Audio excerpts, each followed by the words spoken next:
companies in the subcontinent and maybe 9/11. So let's just सबसे पहले ये उर्दू लेक्चर बात है नहीं हम अभी हिटलर वर्ल्ड वॉर 2 के बारे में नहीं कर रहे, वो पहली बात है। खैर यूएसए, अच्छा अनजस्टिफाइड इन्वेजन्स का मीनिंग बेसिकली समझ लो ये है कि जब कोई कंट्री किसी और कंट्री को इन्वेड करती है बगैर कोई प्रॉपर रीजन के, कोई वैलिड रीजन के बगैर, जैसे मैं किसी को अरेस्ट कर लूँ तो ये नहीं सही है ना, ये इस पे ऑब्वियसली केस बनेगा। तो अच्छा यही है यूएसए के साथ। Now as you know the USA is a super power, it is a superpower in the whole world. They have the strongest military and economy of the world. नहीं US बेचारा नहीं, कभी भी नहीं था काफ़ी, तो उसने नोटिस किया कि एशिया के अंदर और मिडल ईस्ट के अंदर तो जो गल्फ स्टेट्स थी वो काफ़ी एडवांस और प्रोग्रेस कर रही थी। फॉर एग्जांपल लिबिया का जो डिक्टेटर था मोहम्मद गद्दाफी जो था, वो उसने ऑयल डिस्कवर कराया था लिबिया में, और उसने काफ़ी कंट्री को एडवांस अपना प्रोग्रेस। लिबिया जो है बेसिकली बहुत बुरे कंडीशंस थे उसके पहले, नहीं उसके बहुत बुरे कंडीशन से पहले, और वो जो है अब काफ़ी एडवांस कर रही थी फर्दर, उनकी इकोनॉमी पहले से बहुत ज़्यादा इम्प्रूव कर गई थी। सेकंड कंट्री इराक, इराक का डिक्टेटर सद्दाम हुसैन, उसने अभी ऑयल डिस्कवर कराया अपनी कंट्री में, पहले से था लेकिन उसने उसको यूटिलाइज कराया और oil refineries were set up in Iraq, due to which Iraq's economic conditions became very good. वो पहले बहुत पुअर कंडीशंस थी, उनकी पुअर कंट्री थी, लेकिन अब बहुत रिच हो रही थी, and their military was also improving a lot. अब ये टू मुस्लिम नेशंस यूएसए के लिए एक बहुत बड़ा थ्रेट थी, तो ये हम इनके बारे में डिस्कवर करेंगे कि यूएसए की अनजस्टिफाइड इन्वेजन्स क्या थी और इन पे क्यों थी। अब ये क्यों थी, अच्छा अब जो हम यूएसए जो था उसने 2001 में इराक को इन्वेड कराया, क्योंकि उनको यूएस बेसिकली इराक के पास बहुत ज़्यादा ऑयल था, यूएसए को ऑयल ऑब्वियसली चाहिए। अच्छा अब आपके पास अगर ऑयल के ऊपर कंट्रोल आ जाए, आपके ऊपर मेजर ऑयल सोर्सेज के ऊपर कंट्रोल आपका आ जाए, तो you technically controlling the entire world, as the world now depends on oil. World war 2 में जर्मनी के पास जो टैंक्स थे, उनकी जो मिलिट्री थी, वो उनका जो बेसिक सप्लाई थी वो ऑब्वियसली ऑयल थी, उनके टैंक्स ऑयल पे रन करते थे, जो पैंजर्स है आई गेस, उनकी ऑयल सप्लाई बंद हुई, उनके टैंकर्स भी बंद हुए, उन्होंने सेपरेट बाद में मिल गया, लेकिन ऑयल बेसिकली दुनिया को कंट्रोल करता है।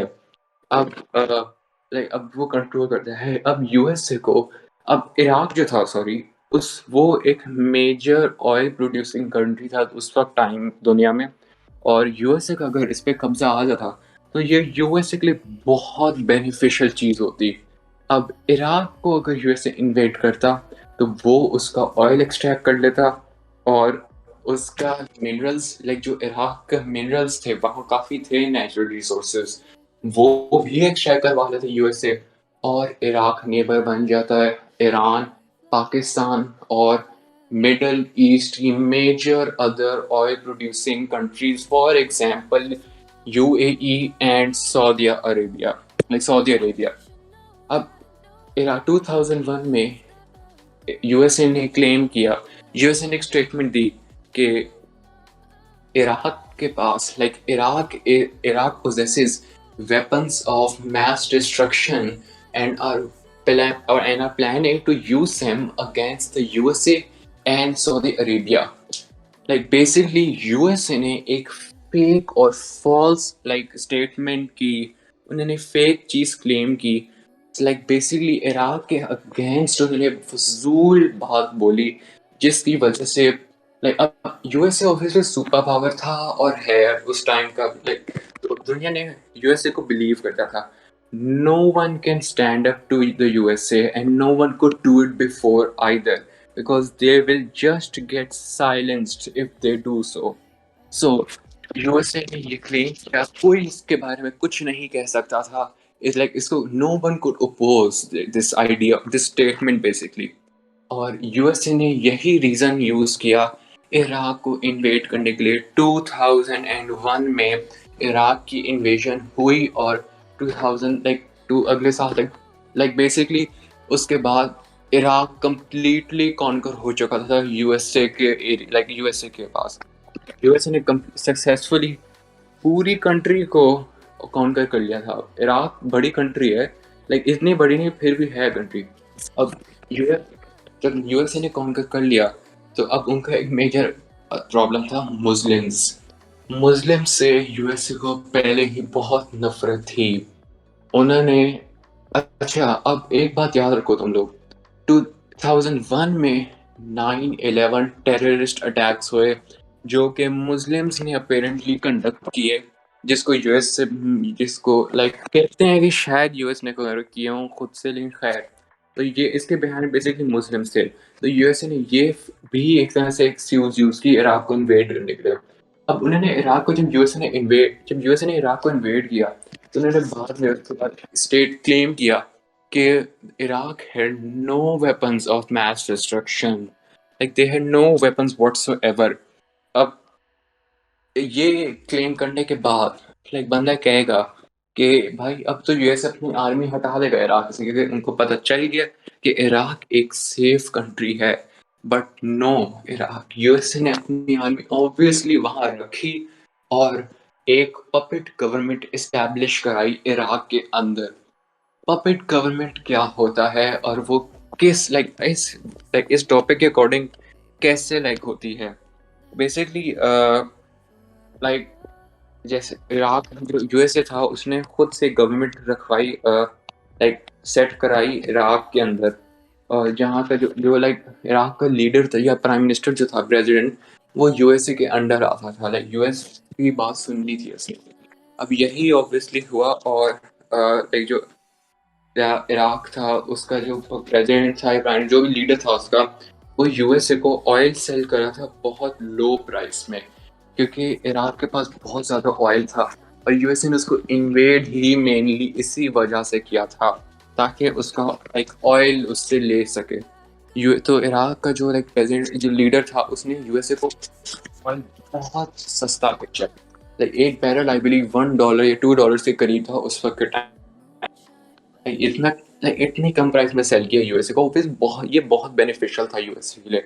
तो अब इराक में एस्टैब्लिश हो गई थी, और अब यूएस ने फिर उससे पहले 2001 से पहले या उसके बाद जो भी यूएस ने इन्वेड किया लिबिया को. लिबिया का उस टाइम पे लीडर था गद्दाफी. ये एक डिक्टेटर था, लेकिन एक तरह से अच्छा रूलर था, और यूएसए को इससे बहुत मसला था. यूएसए को इससे भी मसला था और सद्दाम हुसैन से भी मसला था. फिर यूएसए ने इसको इन्वेड किया, लिबिया को इन्वेड किया इस एक्सक्यूज के साथ कि गद्दाफी ने जो है या लिबिया ने बेसिकली जो अमेरिका में कुछ उस वक्त बॉम्ब ब्लास्ट हुए थे, तो कहते हैं कि लिबिया ने उस वक्त उसमें फंडिंग की थी.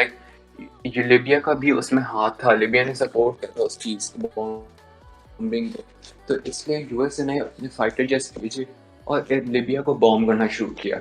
उसके बाद उनकी पूरी आर्मी ने बॉम्ब किया लिबिया को. बहुत लिटरली जैसे पहले उनकी हालत थी, पूरे डिस्ट्रॉयड कंट्री जैसे पहले थे, उन्होंने बेसिकली लिबिया वापस वही बन गई, पूरी खराब हो गई थी लिबिया फिर से. और गद्दाफी को उसकी ही गवर्नमेंट ने और यूएसए ने मिलके गद्दाफी को उसी के लोग ने और यूएसए ने मिलके मरवा दिया था, खुद से मर्डर कर दिया था. और इस तरह लिबिया भी तबाह हो गया, और उनकी ऑयल रिफाइनरीज, ऑयल जो था उनका जो बचा हुआ था वो यूएसए के पास चला गया. और इराक का भी बिल्कुल यही केस हुआ था. ये दोनों चीज़ें अनजस्टिफाइड थी. दोनों क्लेम्स जो थे यूएसए के, हाँ भाई इनके पास ये चीज़ें डेंजरस कंट्रीज हैं, ये दोनों ख़राब थे, लेकिन दुनिया ने इनको बिलीव किया. अब इसके इतने ज़्यादा मिलियन लोग इनोसेंट लोग मरे थे इसकी वजह से. इसकी एक रिपोर्टर ने भी इस पे कहा था, लेकिन नहीं, यूएसए के प्रेसिडेंट के खुद लाइक असिस्टेंट या जो भी कह लो स्पोक्स पर्सन, उसने खुद क्लेम किया था कि ये अनजस्टिफाइड थी। और फिर जॉर्ज डब्ल्यू बुश जो जिसने करवाई थी इन्वेजन इराक की, उसने भी क्लेम कर लिया कि ये अनजस्टिफाइड थी। लेकिन ऑब्वियसली टाइम गुजरते हुए कोई कुछ इसलिए बात नहीं करता कि यूएसए को कोई नहीं छेड़ सकता इससे। यार लाइक यही बकवास, लाइक यही हो था अनजस्टिफाइड, यही है यूएसए की। लेट्स जस्ट से मैं पिक्चर भेजता हूँ, यूएसए ने इतनी ज्यादा कंट्रीज को अनजस्टिफाइबली इन्वेड किया है। फॉर एग्जाम्पल अफगानिस्तान के पास बहुत रिसोर्सेज थे या है जो भी है। अफगानिस्तान की लोकेशन भी बहुत इंपॉर्टेंट है। लाइक उनकी जो लाइक कह लो पाकिस्तान की नेबरिंग